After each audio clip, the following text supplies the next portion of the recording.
a little bit on ourselves and career, so we all get to know each other. So, Tom, you want to start? Sure. I'm Tom Henner. I've retired in February, and the last 20 years of my career, I was working with Chris as his president and sometimes CFO. And before that, I was a consultant, and before that, I was a banker, international banker. So that's kind of my take on it. I don't have any experience really in the healthcare field, so this would be new territory for me. Okay, thank you, Tom.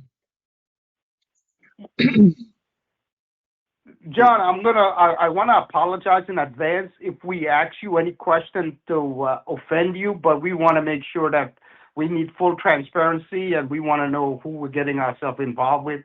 Obviously, we have a lot at stake and our reputation means a lot to us.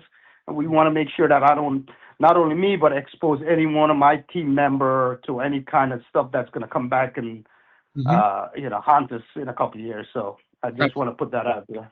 Absolutely. Go ahead. You can't go offend. ahead, Jake. Yeah, go. Oh, go. it's my turn? Okay. Yes, sir. Well, okay. I'm Jay Binder. I'm the attorney to the stars, if you count Chris as a star, and I do.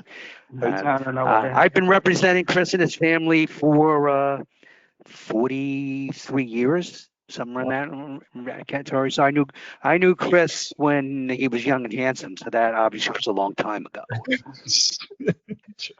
Jake's been representing us since 1982, guys.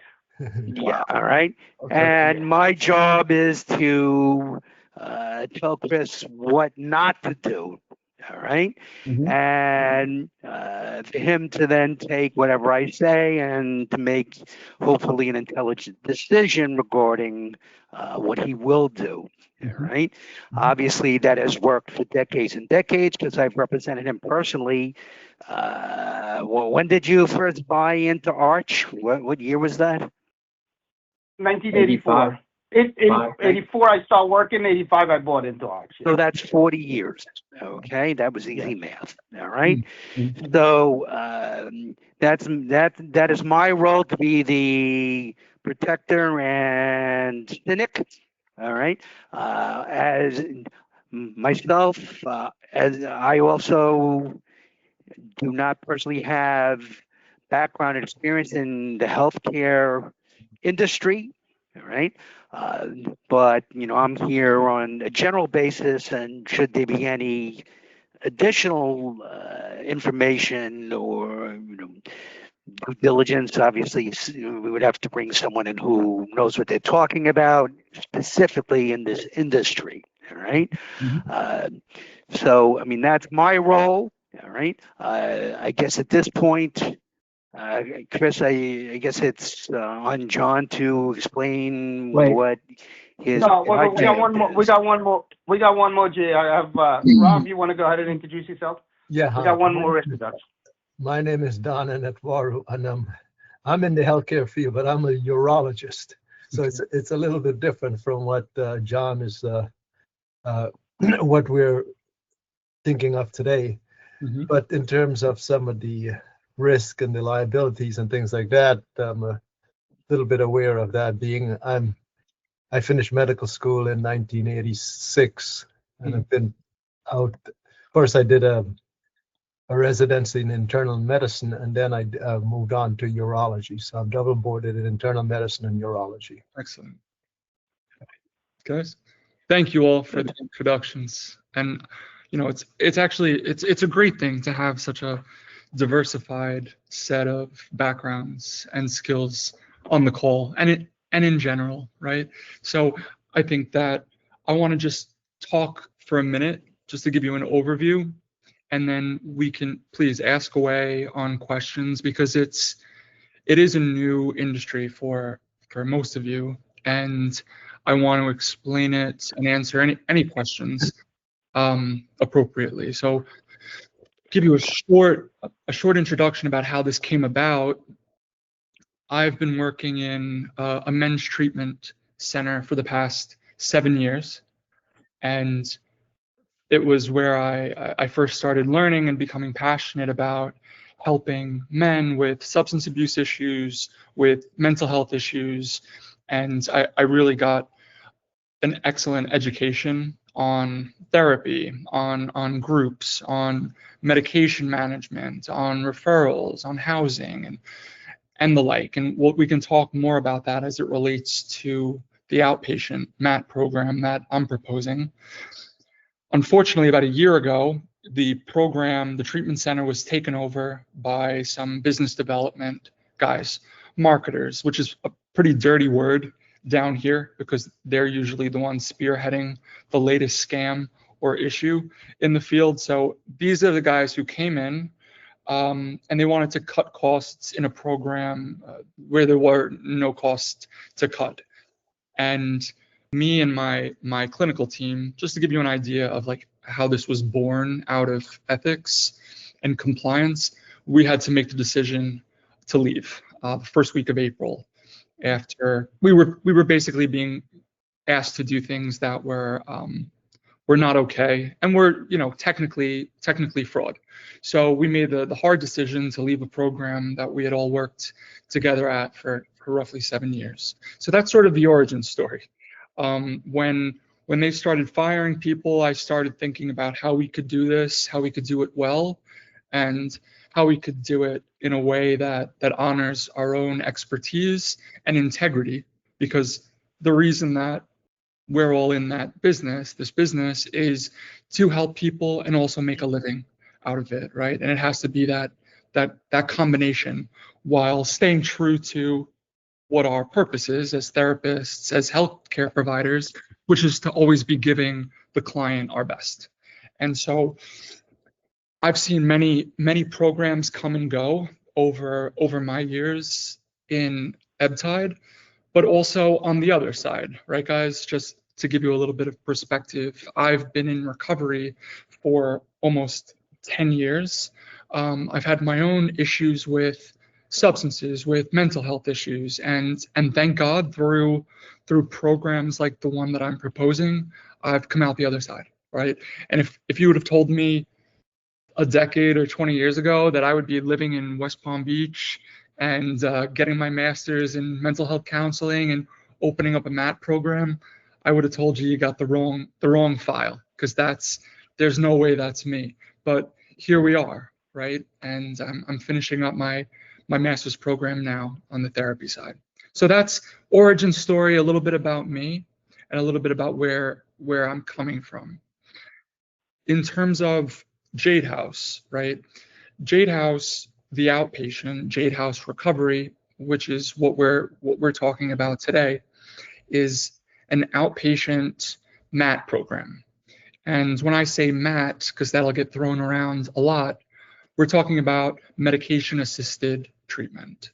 And medication-assisted treatment comes in, let's say, 2 or 3 forms, and they've become an evidence-based practice in which we use medication in conjunction with psychotherapy and additional recovery services to give someone the best chance at staying sober, staying abstinent, and giving them a chance to become, a normal member of society.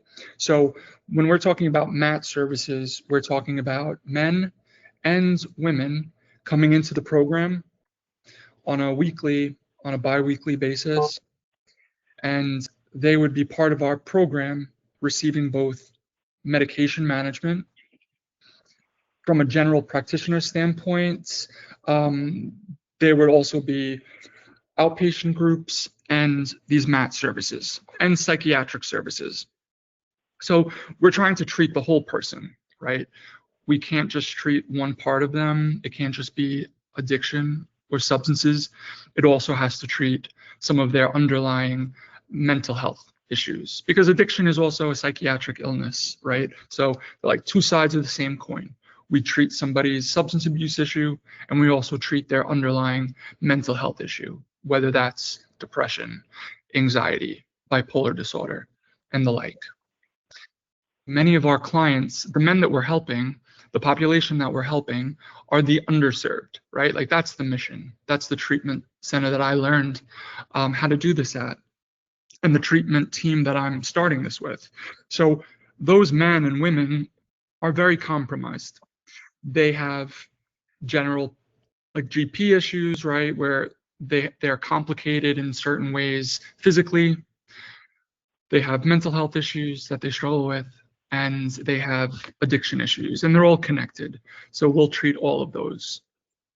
Now, in terms of the space, right? Like the market and the space that we're basically getting ourselves into is one that's there's a huge demand, and there's not enough opportunities for people to get treatment for these services. There are plenty of opportunities for people on the upper middle class, upper class to receive services in Florida. That space is very much saturated, and those are private pay, PPO, $10,000, $15,000, $20,000 a month private pay type facilities. This isn't that. The population that we're serving is the population that others ignore, right? And this underserved population is generally recently justice involved, right? Medicaid or Medicaid eligible, homeless, and just some are down on their luck. Same goes for the men and the women. So if we look at what this is solving, when these men and women come to treatment, whether that's outpatient, inpatient, we're creating a social good and also a public savings cost by reducing emergency room utilization, by reducing percentage of return incarceration, because recidivism is a huge part of this. Men and women come in and out of treatment and do this cycle and pattern for years, for decades, and it becomes an enormous drain on the system from a public good standpoint. And also, I mean, when you look at all that comes with these men becoming incarcerated or using hospitals instead of treatment centers and outpatients, it's like, you're putting a Band-Aid on the problem, right? These men and women don't need the ER. They don't need to go to prison or jail. They need treatment, right?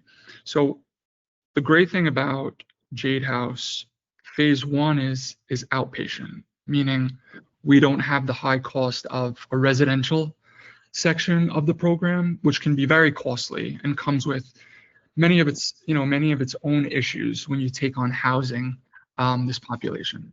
So the nice thing about outpatient is they get treated, they come and see their doctor, the psychiatrist, they'll meet with their therapist, they stay for a group, right? A facilitated group, whether that's life skills or trauma, and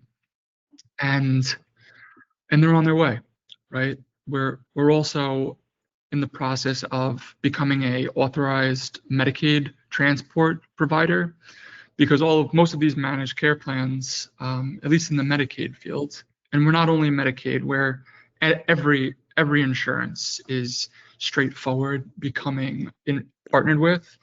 Medicaid just happens to be our specialty. My COO, her name is Brennan Clements, and if we meet again, I'd like to bring her on the call. She's an excellent resource and an expert on becoming credentialed and licensed to be a Medicaid provider. So that's part of our advantage, right? So again, one more service, and then I'm gonna pause and let you guys kind of ask some questions.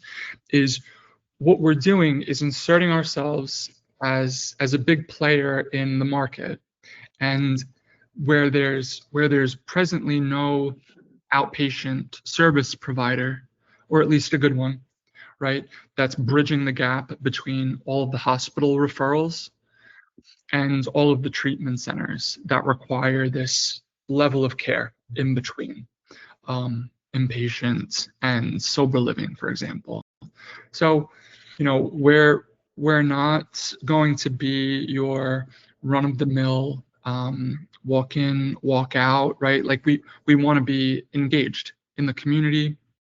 We want to be engaged from the medical side to helping someone get transportation to resume building, right? On a case management basis, helping somebody develop the life skills to create, for some of these guys, right? It's something as simple as creating an email, right? Creating an email, having somebody walk you through your resume and apply for some jobs. So like you kind of see the continuum. It's a treatment center. It's a treatment center without housing, right? That's sort of like an easier way to kind of understand it. So I'm gonna pause there because I get really passionate about this whole project, and I want to hear maybe what resonates most with you, or where you see the pain points, whether that's compliance, medication, the finances. Please, I'd like to just keep exploring this together, and I'll let you guys kind of take back the wheel. So I have two concerns, right? And I want to be as transparent. This call, we're going to be as transparent with you as possible. We're going to be transparent, John, and we're going to keep it real. Absolutely. So, I don't want to offend you, or if I do offend you, I want to apologize in advance. You can. I don't want to associate myself nor Ravo, Tom, or Jay Binder in anything that has to do with a pill mill factory. And my second question to you is, you start making some money and you got all these money. How do we get an assurance that you're not going to go back into the party life? Okay. Yeah, that's a great question, Chris. So let's start with the pill mill piece. So there have been probably 5-6 major scams over the last 20 years where Palm Beach becomes the epicenter, right? It's why there's so much need. Pill mills being one of them in like early 2000s. Before that, it was patient brokering. Patient broker, essentially like a fraudulent way to trick people into treatment or incentivize them to come to treatment. All those people went to jail. The pill mills, the doctors, all those people went to jail. The urine scam was big about 10 or 15 years ago, where people were essentially taking a urine screening and sending it to a lab for about $2,000 or $3,000 per cup, right? They all went to jail. So like, and of late, it was these MAT providers and these MAT clinics who gave MAT and Suboxone a bad name, right? Because they were overprescribing, they were committing fraud with Medicaid and some of the managed care entities because they were overbilling, right? We are essentially a response or a solution to that, right? Where my whole brand, right, our whole narrative is about compliance, integrity, and ethics, right? It's the people that I surrounded myself with in building this, and that this kind of also speaks to Chris, your second question on the personal side. And I assure you, no offense taken at all, right? Please, I'd so much rather you feel comfortable and confident, whether that's today or 3 more calls. Like I'm happy to do that. So when I built this out, right, the culture and the people that I'm building this with have 30, 40, 50 years in the business, 30, 40, 50 years in recovery. And what that's allowed me to do is to keep this very tight and very mission driven. There is no room for a lack of compliance, right? There's no room for playing it creatively in the interest of money, right? Solely, right? Everyone needs to eat, right? I like nice things for sure. I also am a really strong advocate on helping people, and this is kind of my calling, to be honest with you. I never thought that this would be where I'd be at, but there's a need, right? And God willing, I'll celebrate 10 years and 20 years, like one day at a time, right? Obviously. But the best thing that I've done is built up firewalls and guardrails so that, right, like I stay well, right? Whether that's the meetings I go to and the men that I sponsor and my own doctor's appointments, my own self-care, making sure that I'm well. I've got, I've built a life down here because this is home now. All these years later, like this is home. And the last thing I would do is jeopardize it for all of the gratitude and like the blessing that it's become.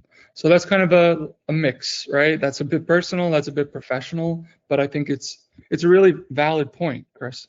Thank you.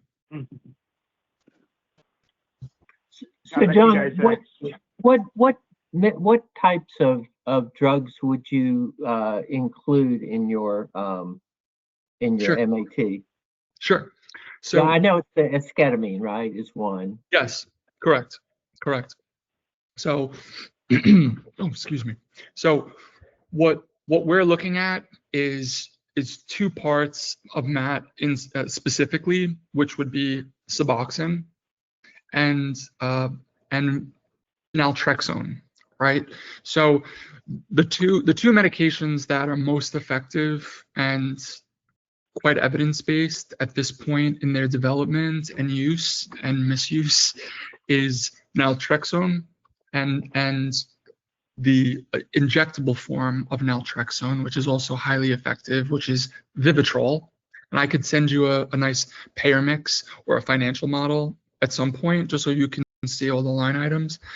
There's also the injectable form of Suboxone, which is, in my opinion, the best thing for somebody to be on in early recovery who are experiencing issues and relapse issues constantly with opioids, right? Sublocade, basically you're injected with the Sublocade by a doctor, right? Or the RN. And that lasts for between 30 and 60 days at a very like even stream of absorption. And that, in my opinion, apart from just staying abstinent, right, is probably the best way that these guys and gals make it from one chapter of their early recovery to the next. And to be clear, right, I would say maybe half the people who will serve will be using MAT services or less, right? This will be just as much a psychiatrist office, right, and some general practitioner stuff as it will be MAT, right? So it is a good mix. Now, the Spravato or esketamine is a different thing. While I wouldn't consider it, no, like it's not really in the conversation of MAT yet, which is great because it means that like nobody's abusing it yet or found a way to exploit it. Esketamine, which is a derivative of ketamine, right? We know what ketamine is. A derivative of ketamine in a nasal spray, in a very small, short dose that's absorbed nasally, has this incredible potential of helping people who have treatment-resistant depression. So Spravato isn't like, you call up Jade House and it's like, I want to get on Spravato. It's like, well, it's definitely something we provide. It's definitely a service we offer once you're deemed appropriate with the medical director, the psychiatrist. And you'd probably be working with us for a minimum of a month, confirming that you actually have treatment-resistant depression, as opposed to just wanting the next best thing, right? It's a fairly new medication, and I am completely abstinent based myself, right? Like that's my core, abstinent based 12-step recovery, right? Like that's what works for me. I couldn't do any of this stuff, right? But I'm a different breed than most people, right? So like I've learned that what many of these men and women need is some type of medication to assist them through treatment.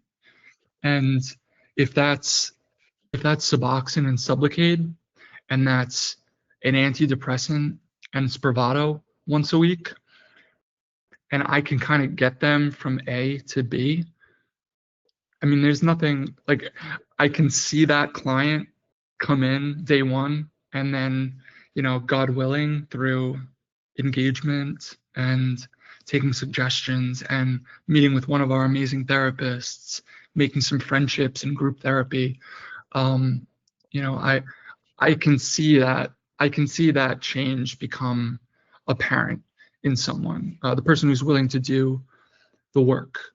But yeah, so that's the long Matt answer. But please, Yeah. there's many Matt questions. Yeah. So, what my son runs a ketamine clinic up in Boston. Okay. Yeah, they don't have a lot of patients, but it's they've had trouble with insurance, getting, because they'll cover the ketamine, but they won't cover therapy at the same time as the ketamine. So it's basically they get the spray, they hang out for an hour and go home. Mm-hmm. Mm-hmm. Yeah. And he had told me that there are some types of the MAT that like methadone, that if you're going to do that, then you really have to be geared up Sure. for a lot more support services. Absolutely. So what the things that you would be offering wouldn't require you to be there, somebody to be available 7/24. So that's a great question, and I'd probably like to talk to your son at some point just to kind of trade notes. But states are different, right?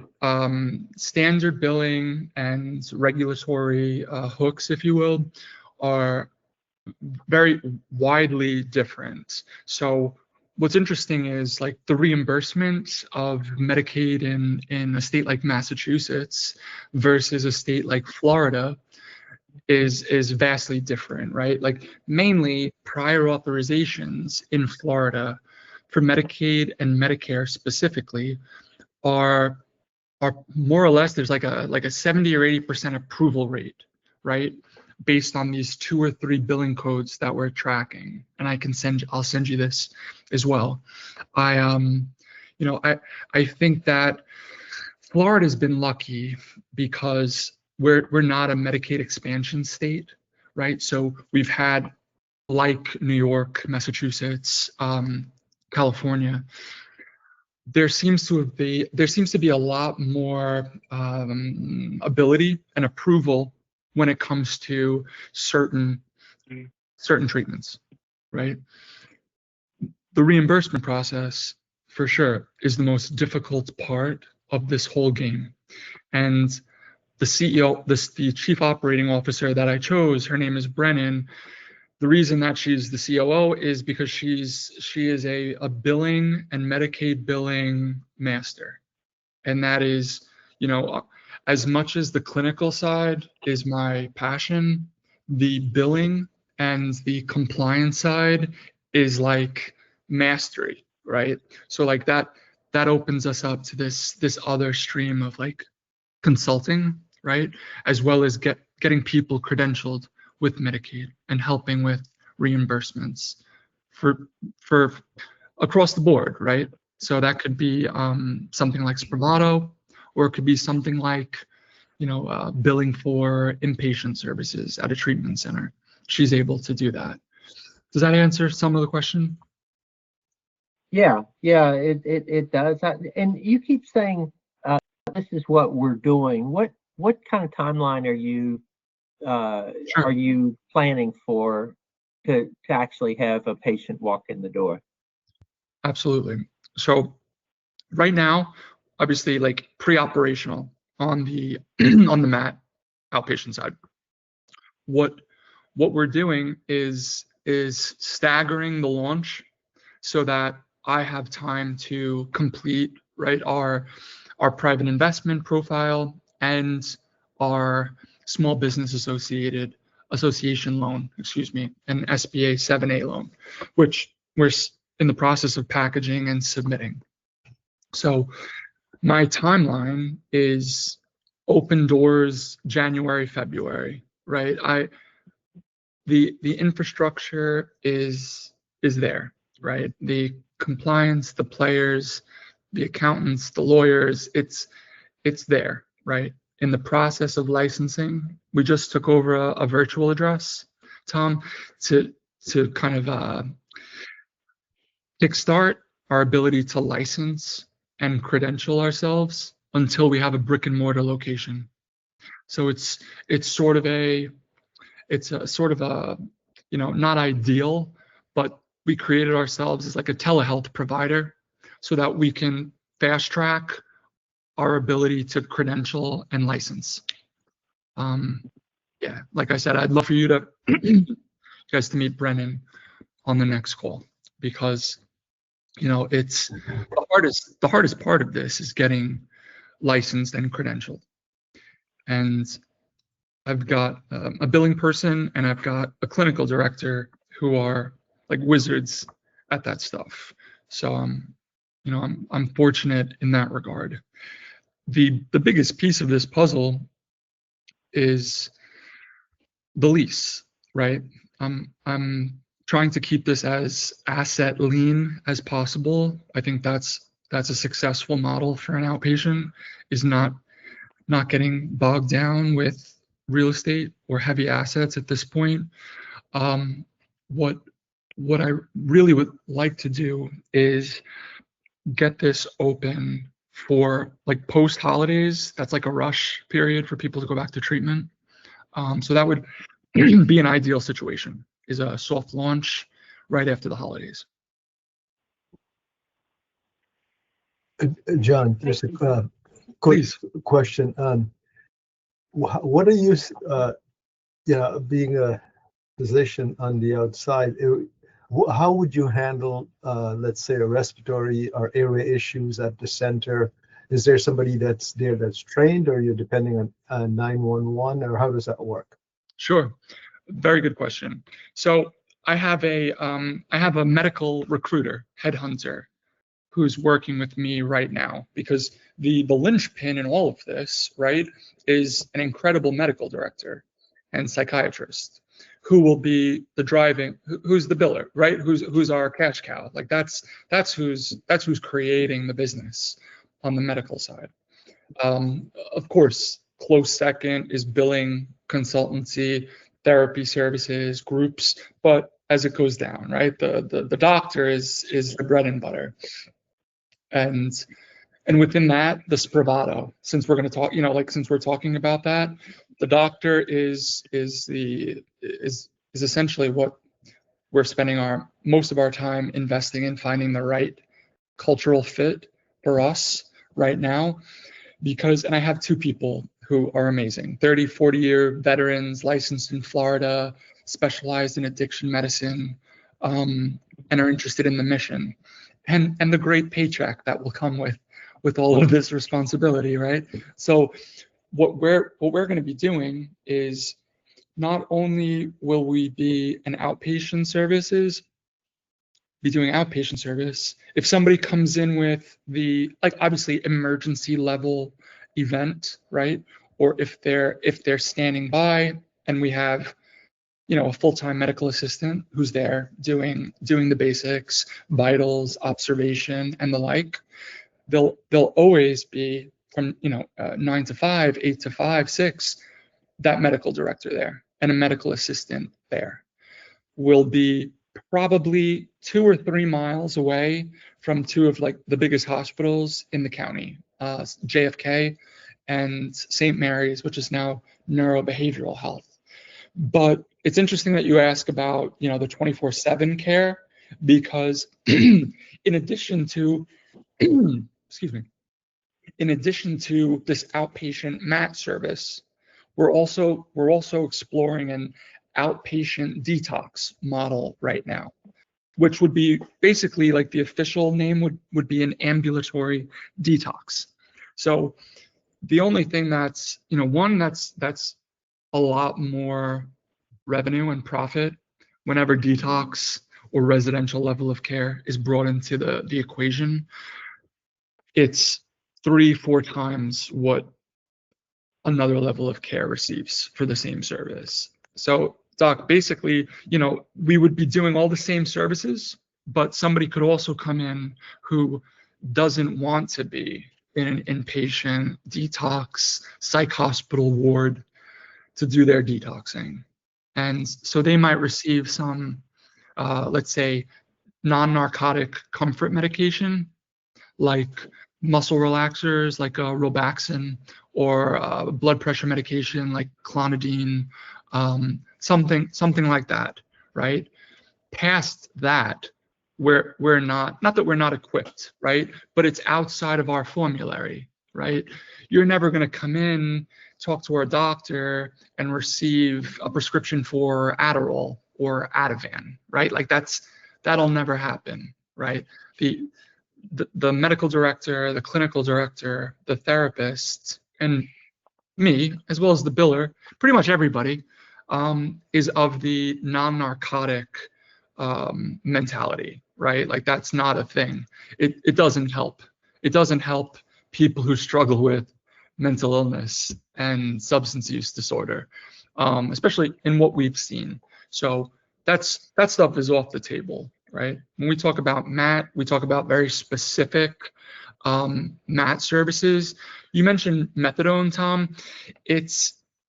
It's not worth the additional certification and wraparound services that you're describing, right? Once you bring on methadone, it's a different thing. And there's probably only 1 or 2 clinics, if you will, that still provide or offer methadone in the county. Maybe for that reason, there's 100 reasons why we've kind of moved away from methadone and toward buprenorphine, the combination MAT, which is Suboxone. It's much easier to wean off of. Methadone does a real number on your body and on your dependence to the substance, and it's you're out front like a zombie waiting once 3-4 times a week to get your fix. It's a lot like having a drug dealer or enabling the process. So does that answer your question? A little bit about the general. Okay. Oh, sorry. Go ahead. Okay. I am the cynic and Please. basic skeptic. All right. I don't know if I learned to be that way or I was born that way, but it fits what I do. Mhm. All right. Here my first question is money. All right. What do you have? What do you need? And how are you acquiring the necessary capital to put this together? Sure. So there's two levels, right? I'm much more comfortable with like the higher capitalization number. So I know I have a 9-month runway to get open, stay open, and be capitalized. So the number is 850, right? 850,000. That is the funding needed, the capital raise needed for launch, right? Launch plus 9 months of operations, 8 months, 8.5 months, but let's call it 9 months of operations. And I've got, a 10-tab financial model that I'm happy to share that you can play with, just to sort of see it up close. The lower end of that number, capital raise for somewhere between 3 and 6 months of capital, is 450, in that 450 range. What have we raised so far? I've raised $100,000 from friends and family through a crowdfunding campaign on a platform called WeFunder. And that's a crowdfunding platform that essentially allows us through the SEC Rule CF, excuse me, where non-accredited investors can essentially Okay. make. So I guess that raises the question of private placement rules, regulations, and memorandum. All right. Mhm. So that's why you are you required if you're trying to raise funds from people with money, and technically under that type of circumstance, again, you said the magic words, accredited investors. Yes. All right. So as such, I mean, do you have the private placement memorandum that hits all the bullet points that are required by the SEC?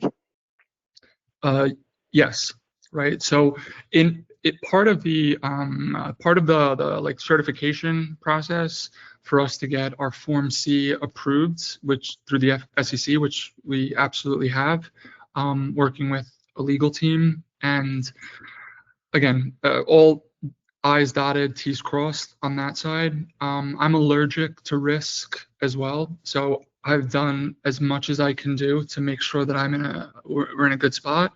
Part of the private placement or Regulation D 506 allows us to raise additional capital once we received our first disbursement, which we have, right? So from an accredited, now when we say, would Chris, would you consider yourself an accredited investor?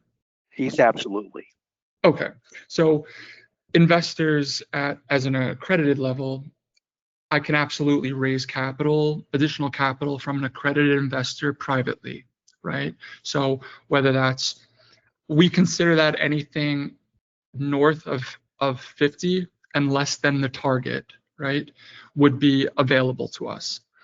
Obviously, that investor would get different terms, more favorable equity, liquidation rights, early conversion. And I've been thinking about that more since I've only basically been allowed to do that now that I received my first disbursement last week, right? So yeah, we're definitely able to do that. And with an accredited investor, it's perfectly compliant and allowed. Now you're talking about, do you have a physical location that you've already scouted out and are negotiating terms for? Sure. So 2 properties, right? 2 properties that are available and fit our needs. I have not started that because, that'll go quickly, and they're going to want to see, quite a bit of money in the bank, which I do not have. So the virtual office has been the workaround for now, but obviously, that's just strategy, right? Jay, like that's not anything I could do with that. Yeah, we could be a telehealth provider, but it's just really not that's really not what we want to do. So yes, I've got 2 spaces which are in like the strategy zone of 45th Street, which is where all the hospitals are, which is where our population could walk to. I think rent is sort of a double-edged sword, right? Because the rent that we need to pay monthly is going to be in that 10 to 12,000 range. South Florida, Palm Beach County, I don't know how to describe it, but it's very expensive. But there are multiple spaces. I'm looking for like 3,000 or 4,000 square feet, and then potentially something that we could build out if there's additional spaces like in that development. Yeah, probably a rental looking for maybe a three negotiable lease would be great if it was something like 3 years. So we had the opportunity to, if things are going well, we could do another raise, build something of our own, or get a bigger space. But yeah, that's, I can't wait to get the space, right? Because Now, are you talking about spaces in strip malls or Sure. in off the strip mall? Okay. Yeah, no, so it's so they're like commercial medical parks, right? Hey, So hey, John, not to interrupt. I have 12 more minutes. 2 o'clock, we got to do a hard stop because I have another call right after no that. problem, no I'm problem. sorry. Oh, no worries. Me too. But I would have missed that call for you guys. No, that's it. So there's one spot that I love. It's on 500 North Point. It's a single story, 4 suite building with its own 40 parking spaces, private. There's only one other tenant, and so like Got it. I love, when you just like you found a house that you love, right? I've got that office that I love.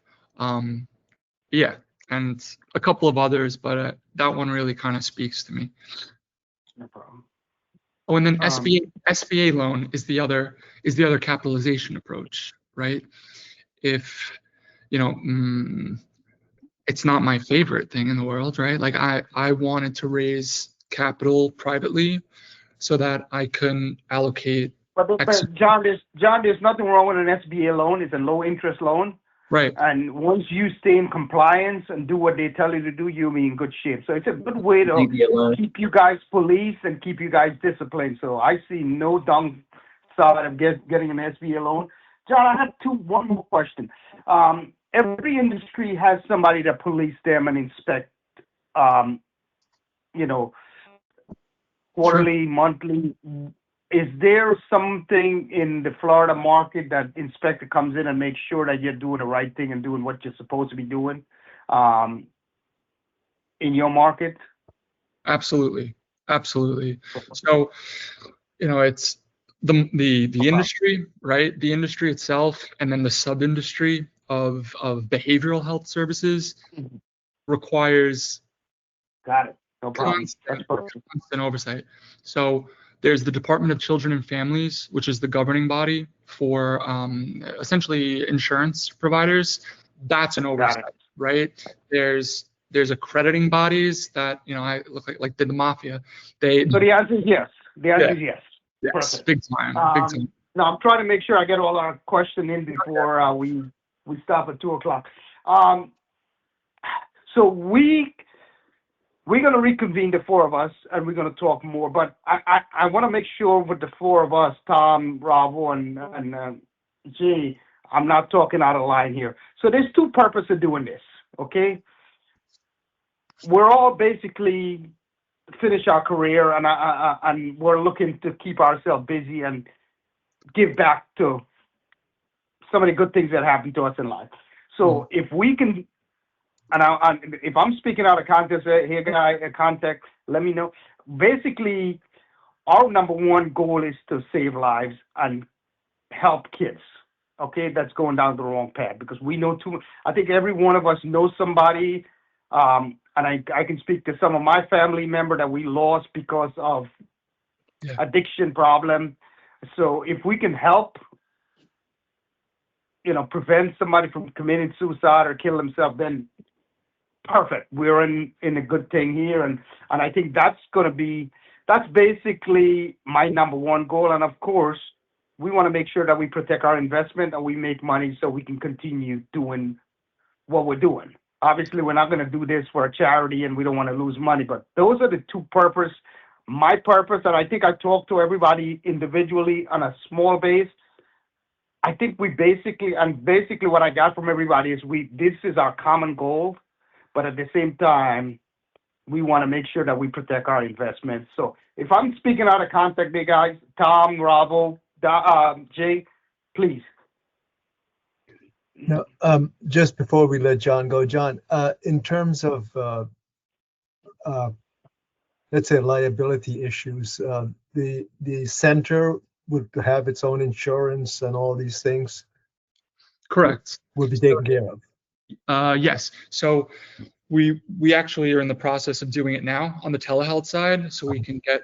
So basically, the center gets its own liability policy, as well as each and every licensed provider. So that would look like the medical director, the registered nurse, and then 2 of the licensed mental health counselors, which is what I'll be eventually when I get credentialed. So that's the liability side. And I just want to reiterate, and then I'll let you guys go with a couple minutes to spare. One, I'm totally available. Anybody wants to take a one-on-one call, video, whatever, like happy to. Like I'm really passionate. This is about mission and money, right? And I think today we discussed a lot of